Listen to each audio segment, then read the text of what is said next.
hadaraa waan tokko dagatina yeroo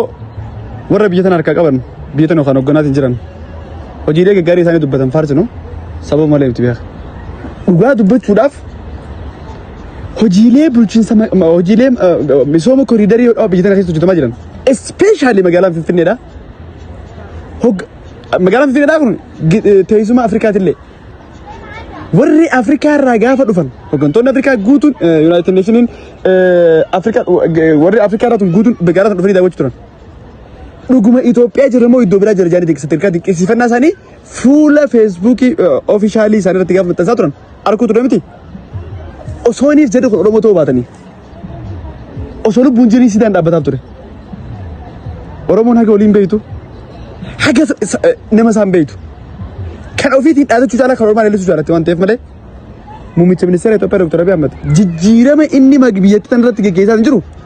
walitti dabalamtee dhaabbileen isaa Oromoo tokko hojjechuu hin danda'an osoo ni danda'antee waggoota 50 dabran 70 dabran maaliif hin godhin maaltu godhan Adaanech kantiibaa bulchiinsa magaalaa Finfinneedha addeen dhugumatti mootora jijjiiramaati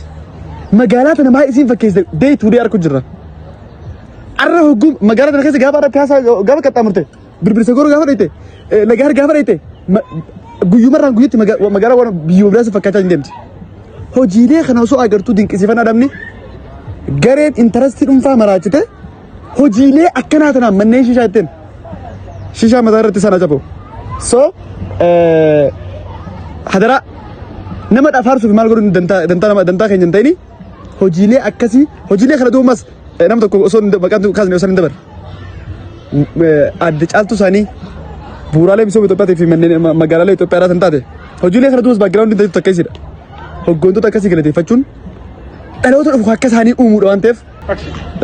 yoo nama jibban haqan jibban nama kana dhuunfaatti jibbuu dandeessa garuu hojii isaanii jibbuun cubbuu kanamaaf waaqni siin gaafatu.